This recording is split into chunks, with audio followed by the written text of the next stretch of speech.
So, welcome back, everyone, to the Uncast podcast. Now, we know it's been a while since there's been an episode of Uncast, but we're thrilled to announce that the podcast is back and better than ever. Now, I'm your new host, Ed, and I couldn't be more excited to get stuck into this role. Now, I've always believed that the Uncast podcast is a really valuable source of information for the listeners and also great entertainment. And I promise to continue that tradition with thought-provoking discussions and engaging content. But please bear with me as I settle into this new role, which is actually quite different from making YouTube tutorials. And I'll probably make a few mistakes on the way, like mispronouncing people's names, but I'll do my best not to. Now, I really want the podcast to be full of engaging content. And so what I want to do is be able to give you, the audience, a way to be able to actually interact with the podcast by asking questions. And no, this is 2023, so not writing an email or putting a comment in YouTube. Basically, I want you to be able to actually record a question that you want to have on the podcast. And to do that, we're going to be using a service called Speakpipe, which will allow you to actually record a question that you want to have asked on the podcast. And this is done in a very similar way to what you kind of do an answer phone message, but you've got the opportunity to kind of re-record the message as many times as you like, and then when you're happy, you can just click submit and shoot me across a message. So where can you do this? Well, just head across to speakpipe.com/uncast and you can record your message there. Now, of course, you can ask me questions about Unraid or anything that we've spoken about on the podcast before. But what I think it'll be really cool for is for you to be able to ask questions to upcoming guests on the podcast. So I'll try and keep you informed of who's going to be on and when. And that way it will give you the opportunity to actually be able to ask the guests on the podcast your own questions. Oh yeah, and when you actually record your question, please actually say, if you mind, if we use your recording in the podcast and actually play it on the podcast and play it to the guest. If you don't want to, then please say so, and I can just listen to your question and then ask the guest in my own words. But I'd much rather be able to play the best questions on the podcast directly to the guests and get their response. So if you're feeling brave and you want to ask a question, don't miss this opportunity to get your voice heard. So like I said, in order for you to ask questions, you need to know who's going to be on the podcast. Now, obviously, you're not going to be able to ask today's Uncast guest any questions, but very soon we're going to have Tom Mortensen on the show, who's the CEO and founder of Lime Technology and the original creator of Unraid. So I'm sure you guys have got many questions you might want to ask him, so send across your questions to Speakpipe. Remember, the address is speakpipe.com/uncast. Anyway, guys, sit back and relax and get ready for an exciting new season of Uncast. I can't wait to share my thoughts and ideas with you, and I also can't wait to hear from you as well. Anyway, thanks for tuning in, and let's jump straight in and have our first guest, who's Bob from RetroRGB. Hi there, guys. So today we've got a really interesting guest, Bob from RetroRGB. I am honored to be your first guest. I'm a fan of yours, of course, Ed, and also a fan of Unraid. I've been using it for a year and a half now, and usually I'd be toasting with a beer, but it's very early for me. So cheers with the with the diet soda. Um, but yeah, I'm really excited to talk to you, and I definitely want to ask. We'll do a reverse interview at first here because I have a bunch of Unraid questions, and we did an interview last year. You kind of set a lot of people up in the retro gaming scene for what this is, but for anybody who's just joining us on either side, your crew or my crew, I guess a very quick opening is Unraid is an operating system that runs on a USB stick that allows you to take basically any computer and turn it into a NAS, a networked attached storage. And one of the biggest questions I got after our interview was, how is this different from just buying a NAS box from Amazon? And is it better? And is it better is always down to your scenario. No disrespect to anybody, but how is it different is any hard drive you have, and if there's a catastrophic failure, lightning strikes and your computer and 2 of your 5 drives blow out, you could still recover the data that's on those last 3 just by plugging it into a Linux machine. Did I get that right? Exactly, yeah. So, Unraid runs off a USB stick. The operating system loads from the USB stick into RAM, and you can use a mixture of any hardware you want. You don't have to use all of the same brand hard drives, all of the same size. I think that's one of the biggest things that really appealed to fellow nerds like myself because so many of us have spare computers lying around. So to start out and do this, I think it's really great. I do have to address the our fellow IT nerds who are listening. Every time we talk about Unraid or Raid, there's always somebody that loves to raise their hand and say, "Actually, Raid is not a replacement for a backup." We know. We already know that. So just politely, don't worry. We got this. But yes, I personally I use mine both way, three ways actually. I back up my main storage drive on my desktop to Unraid. I have my movies that I ripped all my Blu-rays on there, and I stream from there. But I back the movies up to some external USB drives that I have laying around, and I have RetroNAS run in a virtual machine, which we'll get to shortly, of course. So I use mine for many different purposes. But one of the things that I definitely wanted to bring up for both of our audiences here is most of us these days have more spare laptops laying around than desktops. And I messed around with Unraid in a laptop, and I didn't get it working, but I had problems getting it working. But this was also when I was very new to it. Since you're the expert, I'd love to hash that out because I'm sure there's a lot of people listening. Doesn't matter if they're retro gamers or not that have a laptop that say, "Can I start with this?" And I basically took a beat up old laptop. I took a couple to try this, by the way. It doesn't even matter if the screen is dead. Plug it into a VGA monitor just to set the BIOS to boot from your USB stick, and don't worry. But I plugged the USB stick into the USB 2 port because it loads into RAM anyway, so that doesn't matter. And then I plugged one of those Mediasonic USB like 4-in-1 boxes into the USB 3 port. And once again, IT person in the back of the room, I know. USB 3 is not sharing four drives into one is not this is meant to be a backup, not a high speed storage thing. So, and I had it all laying around. But the problem that I kept running into is that every couple of reboots, because you know me, I have to mess around with it constantly, but every couple of reboots, the drives wouldn't be detected fast enough, and I would have to go back and delete the array. So, I know there's been many updates to Unraid. Is there a way to say when it boots? Like, obviously you could do the delay in your BIOS, but I'm talking about your operating system reading all four of those drives in the Mediasonic box. Is there a setting in Unraid where you could say if all four or all 20 or all two, whatever drives aren't detected, just pause and verify, or does it kind of mess with the array every time that happens? Now, I think you're going to find that, if it doesn't detect the drives, then, you're always going to kind of run into that problem. Possibly if you set Unraid so it didn't auto start, you may find then that, when you actually start up the server, the array will start stopped, but then that would mean you'd have to go in and manually start the array.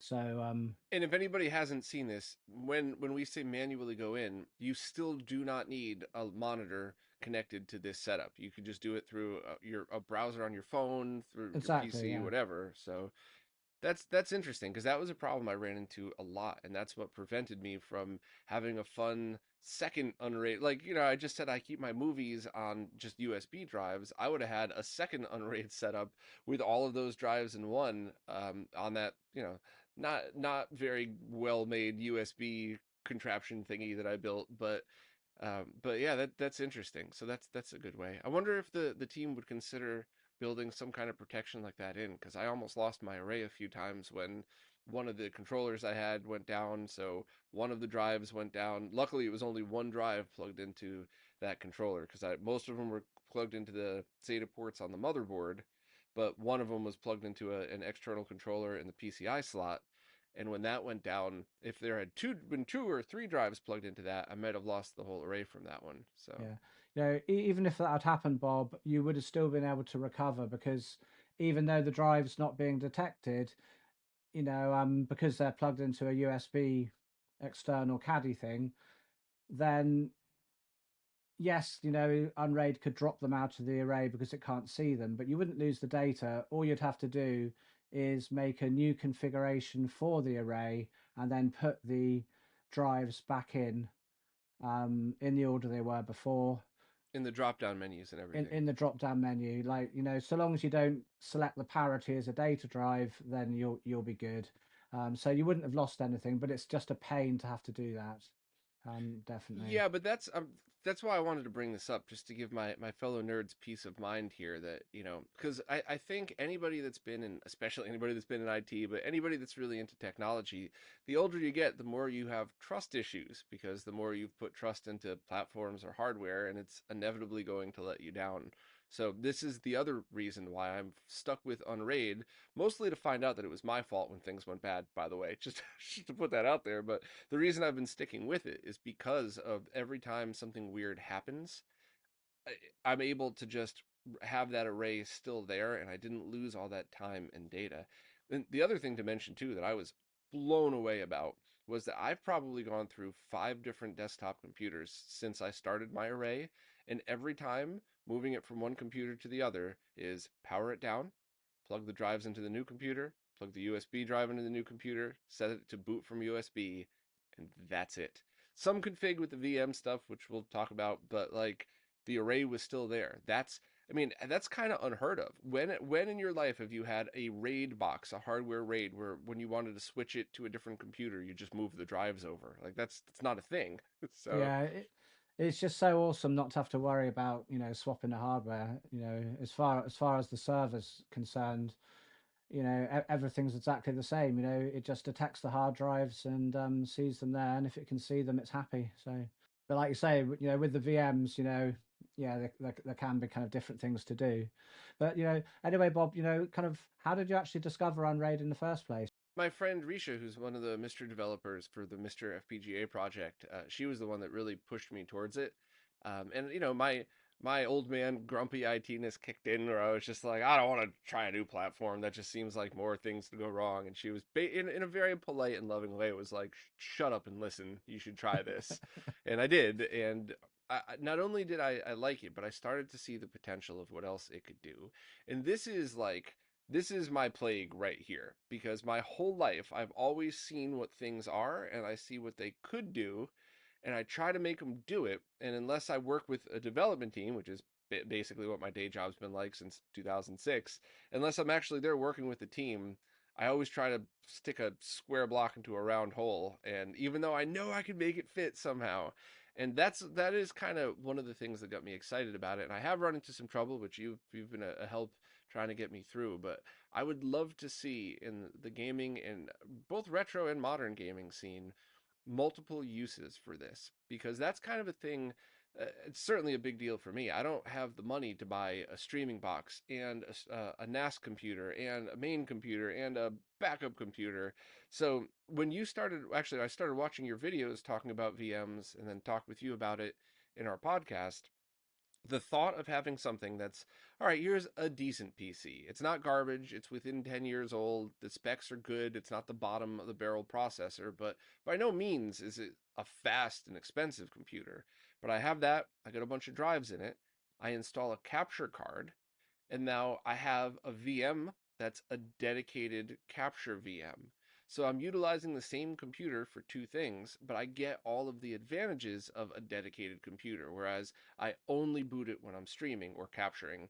So I didn't just install a program that has a driver update that screwed up my whole setup. Like it's like having a dedicated computer. And I think that's something that, that's all gamers might really want something like that. So I guess, would you mind? I know, apologies to anybody who listened to our other podcasts and stuff, but would you want to talk a little bit about that? Because I just think that's such a huge deal for people that want to try something like this. So yeah, for a lot of people, when you swap PCs, it's kind of a lot of work to get it set up and running. But because you're using a VM and you've got your capture card pass through, if you went tomorrow and bought a new PC, probably within half an hour, it's all going to be working exactly as it was. And as far as the VM's concerned, it's running in the same hardware because all the hardware is virtualized.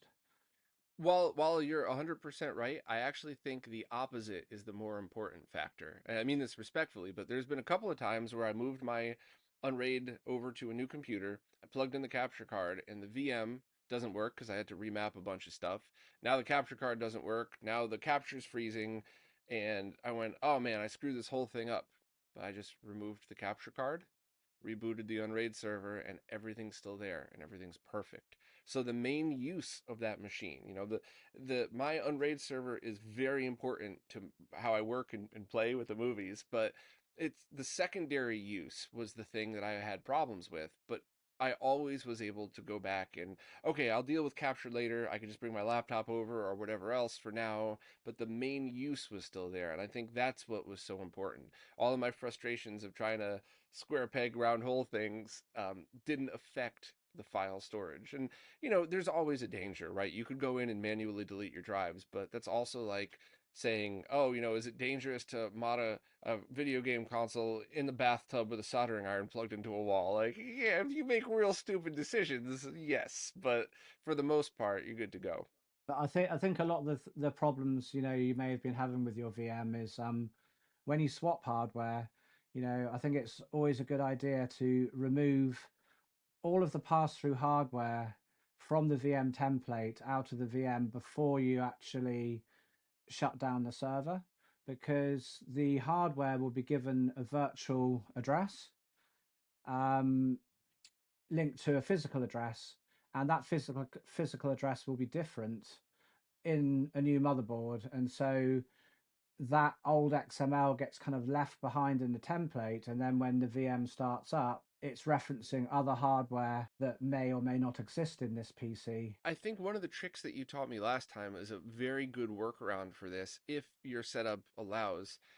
If you have a motherboard that has, let's just say, USB 2, USB 3, and USB 3.2 ports, you, in many cases, can isolate the faster ones, the 3.2, let's just say.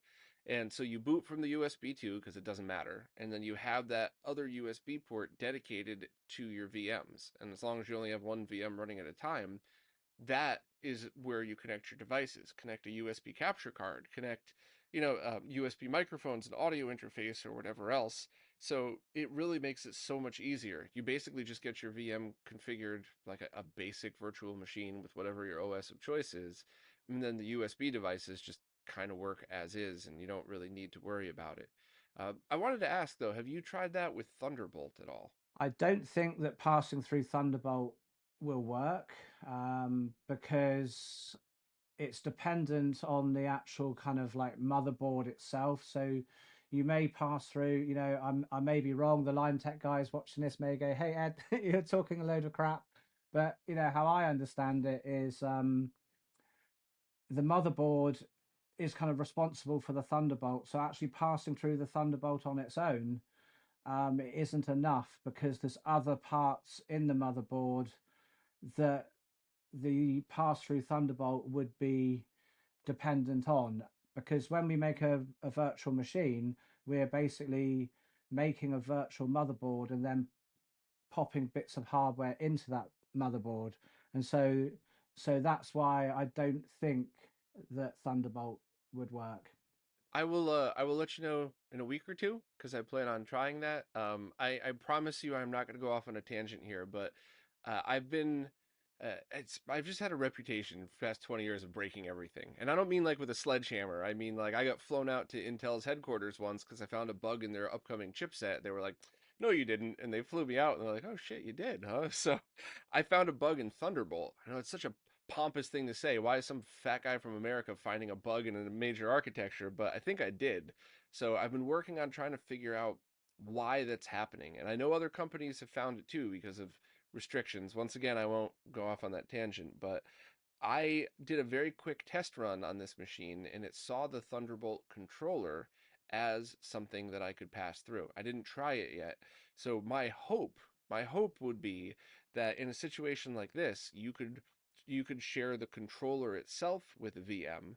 So it works essentially like USB. You could just plug in whatever device you want. I think if I do get it working, you would have to map the device. So the whole plug and play thing would be out the window and you might as well just use an internal one anyway. But that's a Thunderbolt thing, not an Mm. Unraid thing. So, but I Right. will report back to you with that one in a week or two. Cool. Yeah, I'd be very interested to know if it works. I'm an AMD guy, so there's very few motherboards that have Thunderbolt on AMD platforms. So Yeah. You know, the honest truth is to why I'm still using Intel. When I got this 3060 graphics card, the only way I was able to purchase it because of the graphics card shortage was if it was bundled with an Intel-based motherboard.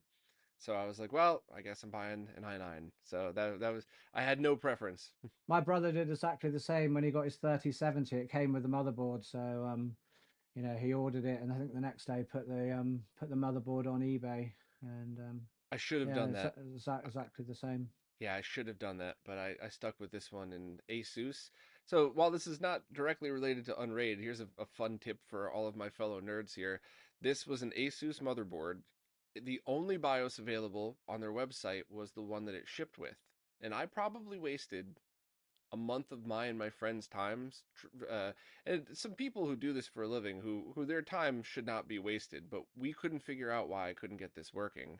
Uh, and it turned out the Thunderbolt controller, the external card that you have to put in, was bad, and the BIOS revision, the launch release of the BIOS was bad. As soon as they released, so as soon as I swapped out the card, then things sort of worked. But then as soon as I did the BIOS update, it started working. So if you're having a crazy problem like that, take a step back and maybe if your motherboard is returnable, maybe grab another one because that was a nightmare. I wasted all of February of last year trying to figure out why nothing was working right. We've been talking about Unraid for a bit, but for all the people who don't know who you are, can you tell me a bit about yourself and your YouTube channel, what RetroRGB is? Sure. So, RetroRGB is a website, YouTube channel, podcast, and everything else that you could imagine tied into that I started just over 10 years ago that helps people get started and get and stay up to speed with everything going on in the retro gaming and retro display world. And for people that don't understand why anybody would care, I totally get that, by the way. But it's exactly like classic cars or older music, right? Just because maybe something was made or released before you were born has zero bearing on whether you like it or not. Some of my favorite songs came out last year, and some of them came out 10 years, 20 years before I was born, and it makes no difference to me. And it's the same with video games. So if you love the sound of that old muscle car and you love the way it feels when you nail the gas and spin the tires out, you could kind of do that with modern cars, but it's different. It's the same thing with video games, especially a lot of the styles that were more popular back then. If your favorite style is like a 2D action platformer or an older fighting game, then you could just have a lot more of a choice for those. However, up until recently, if you tried to plug those old consoles into modern TVs, they either wouldn't work or it would be a terrible experience. It still is, by the way, if you plug it directly in.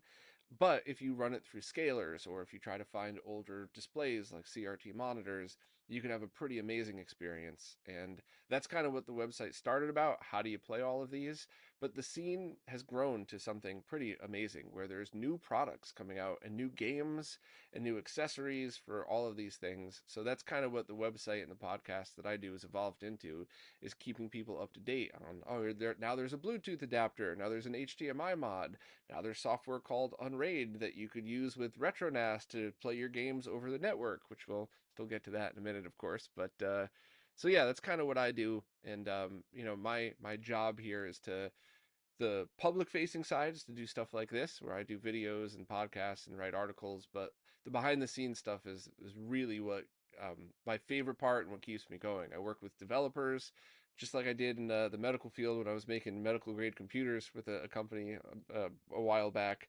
I kind of just say, hey, here's your product. This is amazing. Here's what people are looking for. Let's see if we could kind of tweak it and get it out there. Or maybe somebody already has something that's perfect and I just help them promote it, and do a ton of testing as well, which I'm starting to do more live streams, kind of showing people what goes into these. I think with all the respect in the world, sometimes people see a 4 or 5 paragraph written review and think it's like 20 minutes worth of work, and now with the live streams, they realize it's like 7 8 hours worth of work. So you know, so that's kind of my spiel. That's kind of what I do, and that's kind of what led me to the Mr. FPGA project, which is something that it is like a hardware recreation of older platforms. This is a stupid analogy, but imagine Terminator 2, when the Terminator turns into whatever thing that it's becoming, a knife or whatever else. That's kind of what FPGA emulation is. these chips turn into the older consoles. FPGA devs are rolling their eyes at me, but if you're not a software or hardware dev, it's probably a good analogy to visualize it. So you get a much more accurate experience with that. I've always been interested in the Mister. I've never actually tried it out. I think you mentioned it last time we spoke, and I've been kind of looking for it, but with the chip shortage, I still can't find it to this day. I think I saw one on eBay last night for $600, and I thought that's beyond my kind of price range. Definitely worth taking a moment to mention that because that's a very big misconception. eBay scalpers are always going to exist. There's nothing anybody could do about that. But the heart of the Mister project is a development board from Terrasic. I don't know how you Is it pronounce their the name. D10 Nano? The Is it called D10 Nano. D10 Nano? Yeah. So you need one of those, and you don't need, but you should also have a RAM module and a USB hub, and that's really all you would need to get started. And the RAM modules are readily available from different sellers across the world. USB hubs you get from Amazon. Just get the right one because there's a weird port. Just go to retrorgb.com/Mister. That's everything you need. But that's all you really need to get started. So going to Terrasic's website to find a D10, finding it from non-scalping resources, you're really only looking at like 220 for that. One of the very cool things that it allows is booting ROMs over the network. And all networking applies, right? If you use slow Wi-Fi, it's going to be way less or way slower than just plugging in an Ethernet port. But that was the other very cool thing is if you're just using the Mister and you're not using anything else, you could just set up some shares and you could set up your own symlinks if you want, which are pretty great because that way, if you want to have multiple folders in different places, you don't have to have 5 copies of the same thing. I'm assuming many people would know what symlinks are, but I guess if not, it makes your target device think it's a file, Mm. but it's a It's link ba- it's to ba- the file. basically like a shortcut in Windows, isn't it? Yeah, that's a good way That's to how I put it. look at them. But the end device does know it's a shortcut. It thinks Yeah. it's the file. And just like in Windows, you could put 10,000 shortcuts and it's only going to be a couple of bytes of data versus, a giant file that you have. But there's a piece of software called RetroNAS, and I hope you have the creator or creators on here at some point too. But it focuses on a lot of extra features, and one of my personal favorites is that it recreates all of the symlinks for you. So when you create this, I did a VM on Unraid and a guide by Dustin. I put that on RetroRGB if anybody wants to follow it. Hopefully, you, Ed, would have time to do a video on it Yeah. as well, because Dustin's guide kind of assumes that you sort of already know what you're doing, Mm. and your videos are very easy for anybody Yeah. to walk I through. think by the time this podcast airs, I will have a video Cool. releasing the same day as the podcast. I think, Oh, that that's that would be a awesome. good idea. Yeah, so one of its main features is if you search the shares that are created and you go into where you store your games, they're going to be sorted by company and console, so Nintendo, SNES, whatever. But that's not the file structure that Mister or a lot of Raspberry Pi images like RetroPie or anything else, it's not what they use. So in the past, you would have to manually create all your symlinks, and if you're running a Windows server, you can't do that. It's not going to work the same, or obviously just copy multiple files in many different places. But RetroNAS does it automatically. So if you connect to RetroSMB over the network or the direct IP address, then Mister thinks that it's already in the Mister's preconceived folder structure. And a Raspberry Pi image would always think that as well. So that is huge, but it also has plugins for like PlayStation 2. So you can do something like take a Raspberry Pi and plug that directly into the network jack of your PlayStation 2 and load games that way. Tito from Macho Nacho Productions recently did a great video showing that. But if you already have a server, why not just add this plugin? And then to you, all you know is that you're just dropping your PlayStation 2 ISOs here, and that's it. That's all you have to worry about. And it does all of the work. And then the only thing you need to do on the PlayStation 2 side is point it to the IP address. Would you say that RetroNAS is a bit like Plex or MB that serves basically ROMs and retro games to various clients like Mister and other things, in a similar way? That is one of its features. That's the feature that I personally use the most. Hmm. However, there's also plugins that you could install that do things like open up older protocols so retro computers can still connect to the internet through Oh, that's RetroNAS awesome. as a proxy. And that's, that obviously opens up some security concerns, but that's another really awesome thing about having RetroNAS run as a virtual machine on your existing server. Because if you want to, if you have computers ranging from the 80s all the way up to now and you want to try to get them all on the internet, but now you're opening up a ton of protocols, you could just shut down your RetroNAS VM until you're using it or unless you're using it. You could put, your RetroNAS on a VLAN so it's totally isolated from your network if you were worried about these security issues. So would you talk a little bit about how we would do that in Unraid? Would you require a PC with two network cards, or could you do that just virtually using networking protocols? So with Unraid, for creating a VLAN, you just create it on your router, give it a tag. So basically the VLAN has a number. So for example, 20. You would then go into the network settings of Unraid, and then you would enable VLANs, and you'd create a new VLAN with the same tag, which would be 20. And then that would give you, for instance, maybe kind of BR0.20. And then you would then have that in the VM manager template to be able to assign to RetroNAS, and then RetroNAS would just be on that VLAN. So while that makes sense, and it's certainly something I've done quite a bit in the past, I think many of us are now in a position where you're stuck using certain routers or certain equipment from your ISP. And for me personally, for the first time ever, the ISP in my neighborhood gave us a Wi-Fi and router setup that didn't suck. It's actually something I would be totally happy with, but because I got it, and they gave it free, there's no monthly fee, so it was just kind of dumb for me to say no.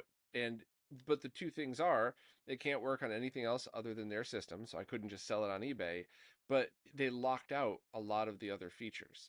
So for me personally, I don't have the ability to do that on the router, and as much as I would love to just go get a fancy new one, that's not where I need to be spending my money at the moment. So are there any tricks that we could use on Raid to do this? I guess you could probably set up a virtual router as a VM. So you could set up, say, pfSense as a VM in Unraid, and then use that to do the routing for the other VLANs, and then connect RetroNAS to that. Yeah, I think that's actually what Risha does on her network as well. I can't remember if she uses Unraid as her router or if she has VLAN or separate LANs set up like that, but that kind of made sense to me. Do you have videos on that as well? I have a video on setting up pfSense, but it's very old, and while it's still relevant, it could do with a bit of an update. But yeah, it's I think how to use Unraid as your router might be a really great one for people hmm. because maybe in a situation like mine, the wireless part could still go through the other network, but everything's still kind of relying on the Unraid server for DHCP or stuff like that. The things I don't like about using the server for my internet is if I reboot my server, Whole internet goes down. I get strung up by Yeah. everyone in the house. Yeah. Yeah, I still think it's a pretty neat thing to think about. Mm. And same thing with me, right? Like I just, if I'm not home, I just, if my wife calls me, says the internet's down. Well, you know what to do. Unplug, count to 20, plug it back in. Actually, I have everything set through a UPS, so you just have to power that off and back on. But I wouldn't want to have to include other stuff. But for my crazy nerding, I would absolutely love VLANs and especially the ability to turn them on and off and stuff like that as well. But yeah, you could have a virtual router kind of separate to your main one, kind of downstream from the main one. And there's no reason why you couldn't. And then that would be, it wouldn't interfere with your main network. At the moment, RetroNAS, and I don't want to get too into the details of it because I think Dan and Sorek would definitely be the people to have that deep dive with. But basically, the way you would run this on Unraid now is you would load up a Fedora image, and you would have, I think it's Fedora, if I'm getting that Is it wrong, Debian. Debian? Debian, Yeah. yes, sorry, Fedora was the other project I was working on through Unraid, but you would load up Debian, and then you would just follow some very basic installation instructions. And yes, it's command line based, but it's Dustin did the guide and Dan did the original guide too, so that as long as you know how to follow step by step, then you're good. You don't need to know Linux in order to do this. But then you just create that, and then you create a share on the Unraid server, and then you point the RetroNAS VM to that share as if it was a mapped drive. So when you see it on your network after this is all set up, it just looks like another network drive. You don't know where it's coming from. I mean that in a good way. Like you don't have to think about where it's coming from. It just shows up as another drive to access. So basically, RetroNAS, it links to the share on the Unraid server and then reshares that out through Yeah. itself. So that's a huge thing too, because if something goes wrong with RetroNAS, or you decide, you know, uh, RetroNAS 2 is coming out, and I don't want RetroNAS 1 anymore. It doesn't really matter because all of those files are on your Unraid server. So as long as that is backed up, shout out to Backroom IT people. I told you I would, told you I'd wave at you during this one. As long as that's backed up, either your ROMs are also on your PC or you back up your Unraid server, you could blow away your RetroNAS installation, put in a new one, and just reinstall your plugins, and you're back up to speed in like 15 minutes. Unless you have a super slow server, maybe it'll be faster. But it's I think that's a huge deal for me. And the same would apply if you grabbed a Raspberry Pi, loaded RetroNAS on that, and plugged it into a USB hard drive. But now you're also just dealing with a USB hard drive as opposed to an Unraid server that you just access from anywhere and deal with it that way. I suppose if you wanted to, Bob, you could install RetroNAS on a Raspberry Pi, and again, you could like link it to the share on the Unraid server. If you didn't actually want to run RetroNAS on your server, would that be a A possibility? Do you think? 100%, and in fact, in one of the podcasts that I do, the Q&As, we discussed this a few weeks ago because somebody kind of envisioned a scenario in which they go over and they press a button on their Raspberry Pi case, and that fires up RetroNAS, 15, 20 seconds later, whatever else. And when they're done, they just press a button. So no logging into an interface, no pulling out your phone. It's just a very tactile, like, okay, I'm gonna go play my Mister, so let me press this button. By the time I get over to my computer or video game setup, it's already booted, and that would absolutely work as well. The only problem with that is good luck finding a Raspberry Pi for a good price these Uh, days. yeah, definitely. Another thing I was thinking when I was installing RetroNAS the other day, it using like an NFS share to connect to, I was thinking maybe we could actually set it up so we used VirtIOFS to actually connect to it to kind of get rid of the overhead of that part of the network. I find VirtIOFS, which for people who don't know what that is, it's basically you can link a VM. It works especially well with Linux, not quite so well with Windows. You can link a VM basically to a share on the Unraid server or any folder without actually having to use any network protocols at all. So then RetroNAS would then share it out through its own sharing system, but it would be So you'd get a bit of a speed boost from so that. it would be a little bit more efficient, I think. Yeah, so that might be something worth. So my kind of strong opinion on this is anything you could do to make this easier for people to install should probably be priority. And if, oh, by the way, switching to VirtIO for that, where you could also get a performance boost, hell yeah, jump on that too. But at the moment, it's absolutely doable for anybody who's ever done any computer project before. But it's still not at the point, it's still not a plug and play thing. And because RetroNAS is still in a state where I don't think you could quite make it a Docker unless it's a VM inside a Docker. Could you do that? I did try setting it up as a container, but Container, sorry, yeah. um, um, there were a few problems I ran into. So I think a VM for RetroNAS is I think because it uses like Ansible and stuff to install all of the things. Hmm. It's just easier to run it as a VM. Anything that could be done to streamline that installation, especially things where you're setting up the mapping and things. What Home Assistant does, they have like a downloadable VDisk image, and you just literally point to the image in a template that, for RetroNAS, there couldn't be a similar thing done. Obviously, you just have to have somewhere to host it where it would be able to cope with the amount of kind of bandwidth of people Mm. downloading it that you might get. But that would be kind of very easy then, because everything would be already configured. It would already be installed, and then you would use Cockpit, I think, to access it, don't you? Yep. Then you could go in there, change the default username and password to what you want it to be, Yeah. and it Or would, you could SSH into it. Calm down, Linux yeah. people. You could still use the command prompt if you wanted to. We're not going to force you into a GUI environment, but yeah, Cockpit's probably where you're going to want to go from there. Or you can just open a VNC window on Yeah. Unraid, you know. So There you go. I do just want to politely repeat the point, though, that let's say somebody takes the time to manually install the VM now, which really isn't hard. You just have to follow a bunch of steps and everything's working perfect. And then you come up with a very easy installer, and that's going to get updates through the installer and it's going to be easier. Just turn off the VM, and in fact, RetroNAS has backup and restore for your profiles now. So back up your RetroNAS profile, takes just a second or two. Turn off the VM, use your installer method, restore the profile, and seconds later you're back up and running, and your data is never touched because your data is all on the Unraid side of things. So do whatever you want to do to the RetroNAS side, your data is always going to be there, unless you delete your entire server through the Unraid window, but don't do that.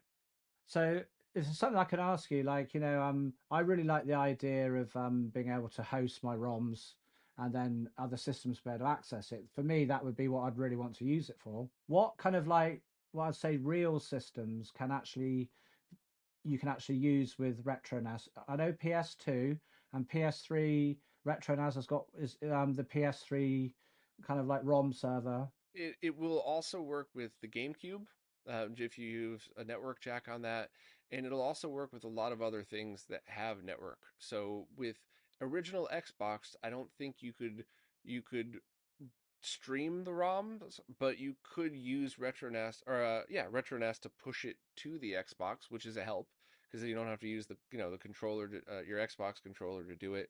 Xbox 360, and there's also a couple other devices that are coming out that have this in mind.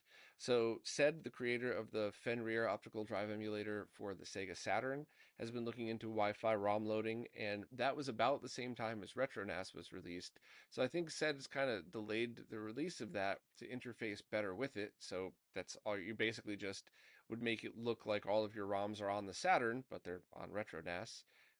GameCube already kind of works like that. There's a developer, Fixel Felix, who's just created an IDE drive emulator. So it will plug into anything an IDE device plugs into, and that will have an option, a purchasable option to include Wi-Fi to stream it that way. And there's also a device called the Mode that works with the Dreamcast, PlayStation 1, and Saturn that has options for a USB port. So somebody had written up a guide on how to use a Raspberry Pi Zero, I believe. You pre-configure it, plug it into the USB port, and the Mode thinks that it's a USB drive, but it's just creating a link between RetroNAS or basically any network share and that, so you're able to get your games that way. And I haven't been able to test that myself. I keep trying to trade out my Dreamcast for my Dreamcast Sports Edition for a beat up other one with a mode so that I could do this.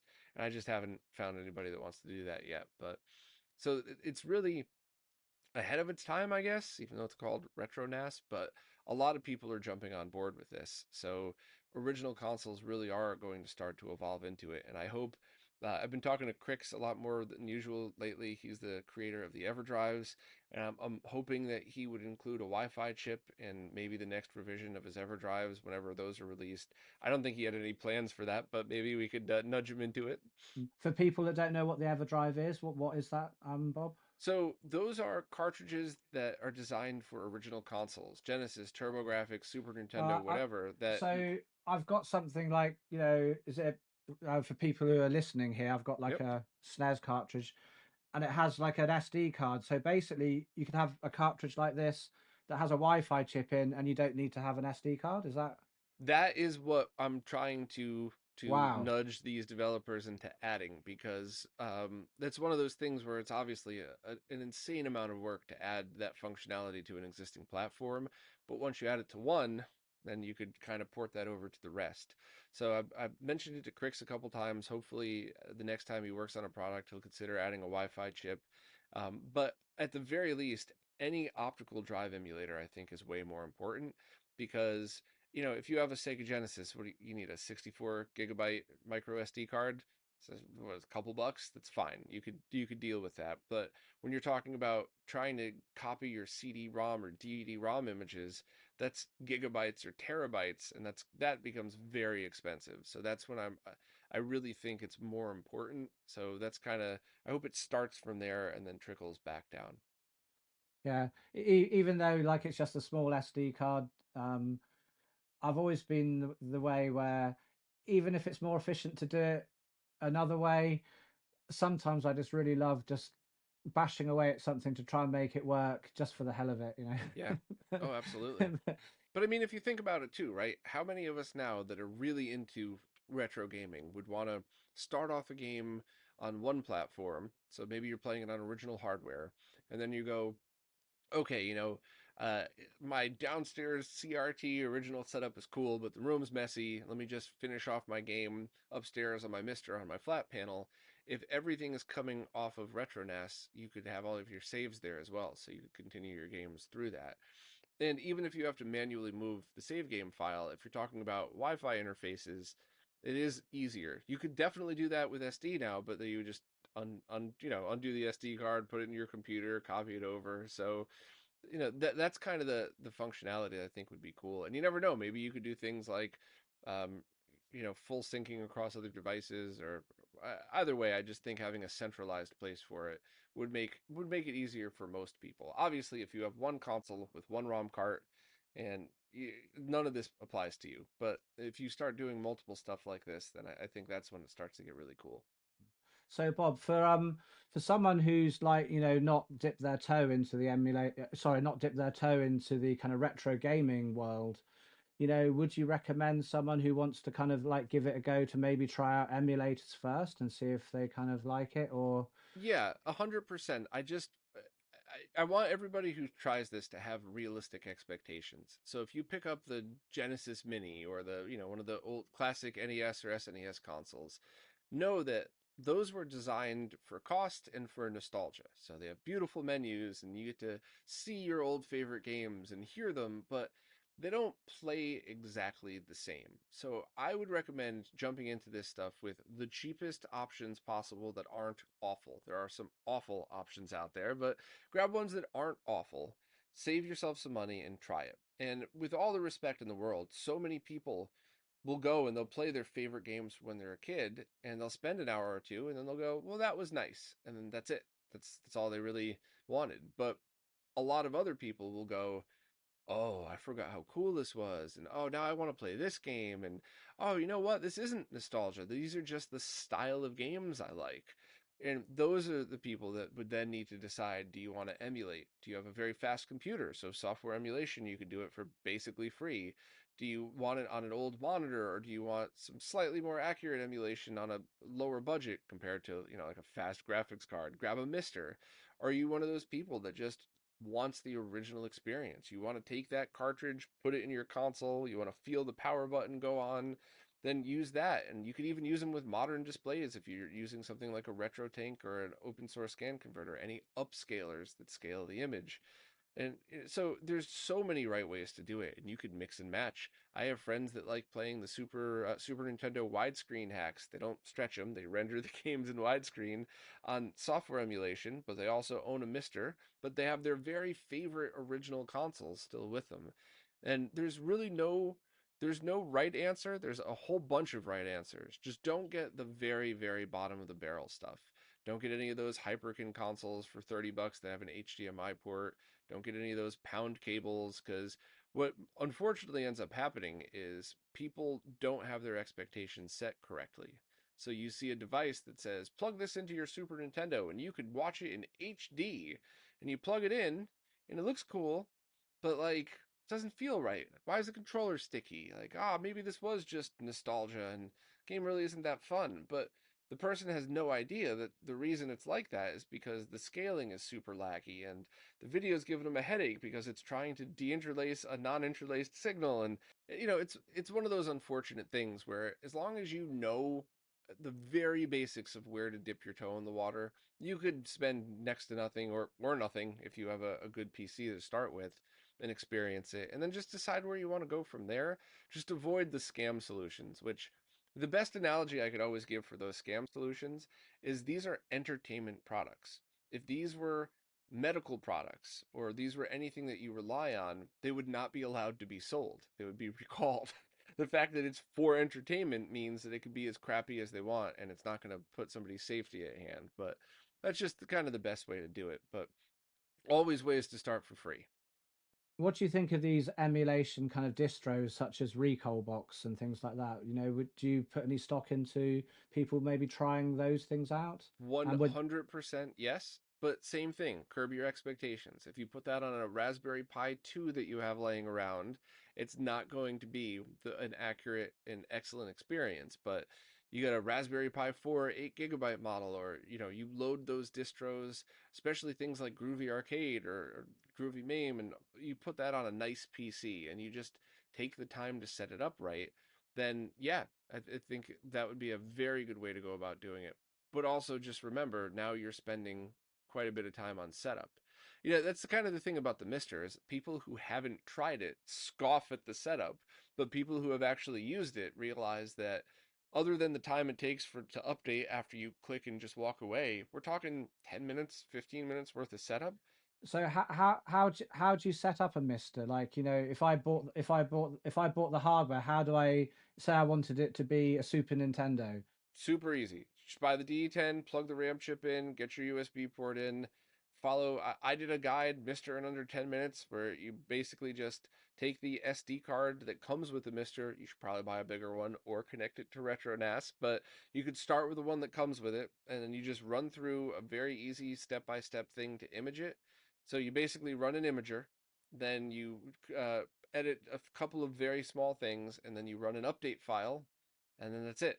Then all you would have to do is copy your games into the games Super Nintendo folder. And when you boot the Mister, you select console, Super Nintendo, and there you go. So, as far as configuration goes, it is one of the easiest out there. Whereas a really good streamlined software emulation solution is either your keyboard and mouse are clicking to load and you hit full screen, or you're spending quite a lot of time configuring and tweaking and button mapping and all of that stuff. So, all great solutions, but while for me personally, I love the nerdy side as much as the gaming. So if I spend 10 hours tweaking an amazing setup and only spend 8 hours playing it over the course of a couple of weeks or months, I'm all right with that. But most of the people that come to RetroRGB are the opposite. What's the quickest way I could get into this? Because if I got to spend 3 hours doing it, I'm never going to play the games. So how do I jump into it? How does it not suck? And where do I go from there? So kind of keep the big picture in mind when you go to get started with this stuff. Another sort of question, kind of not really related to what we're talking about as such, but how many people do you find that are interested in retro gaming are people that had the consoles and the computers as children, you know, compared to people who maybe are born after these consoles, weren't being used anymore and they're just trying these things out because they were, I really like the analogy you gave about like an old car. There's old cars that were made before I was born, and lots of them I'd love to drive. And I'm sure that'll be the case, in the future with electric cars. You've got like kind of, the best Teslas that will do 180 miles an hour, but it might be a lot more fun to drive like a big muscle car that will only do 140. It's going to be a different experience.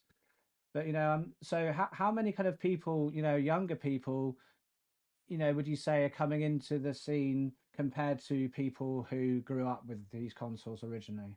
I think that's changing every year. When I started RetroRGB just over 10 years ago, it was mostly the nostalgia gateway drug. And, sometimes that would lead people into, yeah, this is really the games I want to play. Other times it'd be in and out in a year or so, but that is definitely changing. And I think the quality of games is really what's doing it, as well as the awareness of the difference between modern and retro. So, wanting to rediscover something that did as a kid is cool and all, but if you're a kid who loves fighting games, but every time you play an online match, it lags and something errors out or there's always a problem, but you really love it. If you go play old school Street Fighter, especially something super technical like Third Strike, that's an experience right there. And I think a lot of younger people are going into that, and it's the same thing with display technology. I think people who don't really understand the differences in how displays work kind of scoff at, like, oh, look at these weird people lugging around those giant CRTs, but there's no motion blur and there's no latency. And the way the image is drawn will make low resolution images look far better than they ever could possibly look on flat panels without a ton of expensive scaling equipment. So that's why we have a lot of people looking to play modern consoles even on CRTs. And you could easily do that with a PC CRT monitor, just set everything to 480p. And so a lot of people come into this hobby, or recently a lot of people have come in because of the display technology, and then, oh yeah, by the way, while I'm here, this game is awesome too, and oh, what about this older version of a modern game that I play? And so the pendulum is swinging pretty hard in the opposite direction now, where it's really, it's still nostalgia, I think, is what starts most people off, but it's really starting to become like music in cars, where this is just another option that didn't happen to be released today. Going to sort of CRT screens, which kind of like consoles would you say look better on CRT? Would you say it's kind of like anything before maybe Xbox? Better is absolutely subjective. What I would say is that anything that was shipped without an HDMI port is going to be so much easier to deal with on older CRTs. So there are, maybe Xbox and GameCube are right on that line where you could argue both ways, but especially because the GameCube, they both have plug and play HDMI adapters. But really, those consoles and before, if you want a good experience on a flat panel, there's a lot of things to worry about. Am I buying a scam cable, or am I buying the good HDMI cable? Do I get an RGB cable and a scaler? Or, well, now I'm $400 into it. Whereas you pick up an old CRT off the side of the road for free, you grab your yellow composite cable, and now you have a perfect experience with no lag. That's how they looked back then. They might not be as crispy sharp, but who cares? So I think ease of use and overall performance is really the advantage of when you talk about what consoles are better on CRTs. You could spend money on a nice OLED with BFI and a RetroTink 5X and have a better experience, one would argue, on your modern TV, but you're spending some money. So, and it's a little more complicated because you have to know which consoles do what and what needs a mod, what doesn't need a mod, whereas you just plug them all into older TVs. Also, what does tend to look better though, and this is 100% subjective, you could completely disagree and you're still right, but 2D games can scale pretty well with modern scalers. You get sharp scaling. Now there's CRT emulation filters, so it's not just lines drawn across the screen, which used to just give me a headache. Now it's actually emulating the CRT's mask, so it cuts through the image in the same way. All those are great, but old 3D graphics, PlayStation 1, N64, playing those in composite video on a CRT, the way those games were designed is to be blurred together. So I would argue that many people would probably think that those games look better on a CRT. Once again, that's 100% subjective, especially with the new scaler technology that's coming out, but that would be it. But for me personally, I use CRTs for a lot of stuff. I just was rewatching a bunch of X-Files episodes, and even though the Blu-rays are gorgeous, I think they came out great. I zero complaints watching them on an OLED TV, but watching them on a widescreen CRT, holy crap, mind blown. Everything looks amazing. And part of it is definitely the artistic side of it. When they were shooting and editing these things, video games, movies, TV shows, those were the displays they were looking at.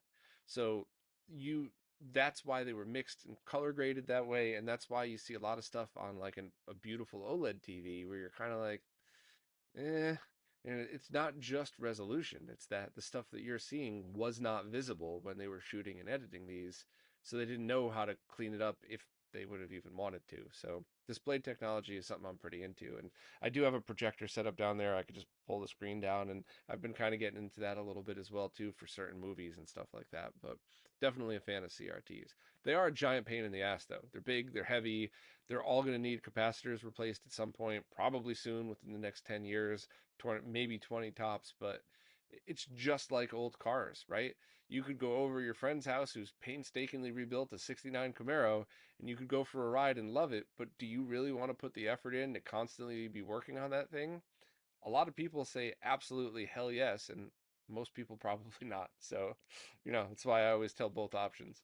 I really like the video you did where you built like a kind of trolley cart and you had the CRT on there. So you didn't have to have it out as your main TV all the time. You could kind of like, wheel it into the spare room and kind of bring it out when you wanted to when you want to use it. I thought that was, a really great idea because, I've got a real lack of space, where I am, and probably the biggest CRT I could have would be a 14-inch CRT, and when you get into your 40s, Yeah. I don't know, I don't know, like, how great that would be, What really surprised me the most about that, so the basic theory is you take something on wheels, you put your CRT, your two magnetically shielded speakers. You got to put shielded speakers next to a CRT or use the speakers built in.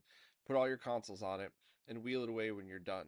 I spent so much time on that because I was trying to think what would really withstand the weight and what would make it easier to roll around. And I was using restaurant carts. I used a whole bunch of stuff, and then I kind of decided like the cheaper wire racks were good, unless you get into super heavy monitors. But the amount of people that liked it in my life shocked me. Because even like some of the snootier people that would normally scoff at something like that, you know, hey, I heard you have Duck Hunt, and I'll wheel the thing in, and they're just, I wait a minute, you get to go hide this when it's done? Because yeah, I mean it's kind of ugly. I think it's beautiful because I'm a nerd that likes that stuff, but realistically, no one else would. But you get to have this fun experience, and you get to have this cool thing, and then you just unplug it and wheel it out of the way where no one yeah, can see it. So even such a good idea, Bob. yeah, Yeah. even some of the nose up people were just kind of like, that's incredible. I love it. So And with say emulation, if I was running say Box or something like that, I had a graphics card that had a VGA out.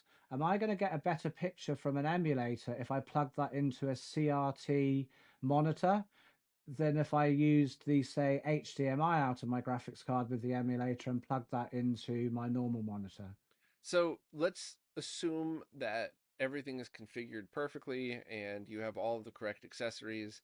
Then it's exactly like taking an original console and either plugging it into a CRT or plugging it through a scaler on your TV. It's really up to preference and ease of use. If you're somebody that already has a computer connected to your PC, then or your TV, then it's kind of a no-brainer. Or if you game on a PC gaming setup, but there's options for all of these things, which I think is the most important. Like you could take a Raspberry Pi and a composite video output, configure a bunch of stuff, and have it running on a free CRT on the side of the road. So really, for $100, including the USB controller and memory card, you could be having a pretty darn accurate experience. And if you decide like this is a fun thing that I pull out twice a year for parties, perfect. If you decide, you know what, I love this, I want to go beat these games, I want to discover new games I didn't know existed. Then go back and maybe look for a little more accurate experience or the originals if you want. But just starting out like that, I think is pretty cool. But yeah, you could absolutely even do. I wouldn't recommend them for a permanent use, but if you're just dipping your toe into the water, you could also get HDMI to composite converters and play on a CRT that way.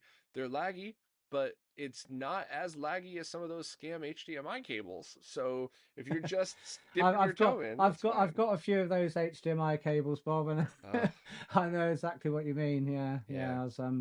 I was disappointed. It was just like a quick and easy. I thought, oh, quick and easy way of linking up some of the consoles to Yeah, but I mean, in your defense, how on earth would you ever know that those were scams? Because the marketing says for video games. So that's why I get so upset. Why would anybody know those things were not good when they're And the thing is, advertised to do that? you read the kind of reviews on Amazon. People go, oh, they're really good, but then they're probably someone's, not to be rude, someone's mum who bought it for someone, and they plugged it in and go, oh, the picture displays, that's great, but they didn't play the game. Right. The other problem we had for a while was there were a lot of YouTubers getting sent piles of these for free, getting paid to advertise them, holding them up and telling everybody how good they felt, and they didn't do any technical analysis.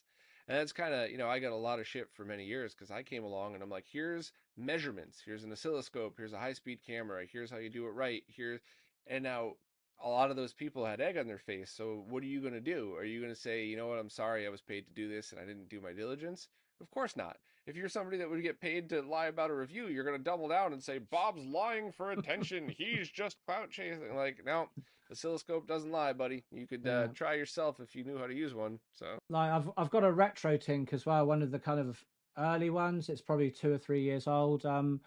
But the thing I didn't like about the RetroTink was if I wanted to set up multiple devices into the RetroTink, I could just never really kind of get that. I think I had like an S video switcher that I tried to kind of link a few things in, but then if there was another machine that was using like composite or something, it was so hard to switch it over. What I'd like is some sort of thing like a RetroTink where I could just have like 5 or 6 buttons at the front, and whatever button I press, it puts it on the right display, and I could link my console up. But I don't. Is there anything like that at all as yet? yes, absolutely. You could piece that together if you want to get into the higher end stuff. So let's say you're not dipping your toe in, you've just dove directly into the deep end of the pool.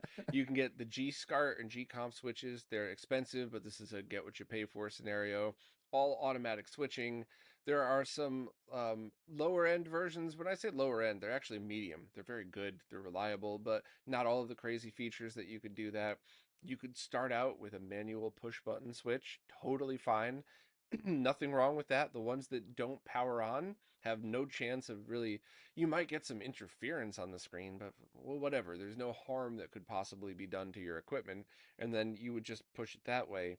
But there's also a scaler coming out called the Morph, and the same team, Pixel FX, who's making it, is also making, I think they're calling it the Infinity Switch, and it all mates together. So it's you do all the control through the scaler. So that's essentially what you're talking about is you power on your console, you power on your scaler, you hit Super Nintendo, or I'm sure they might even have an auto mode.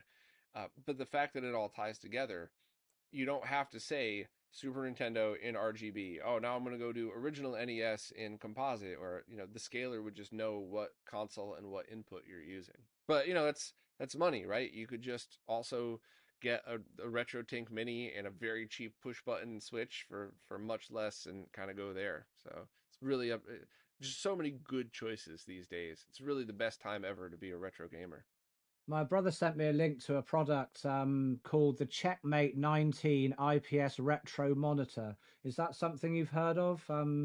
Yeah, so I mean this respectfully. This is not a dig, but that is one of those things where you're paying for the aesthetics, not so much the performance.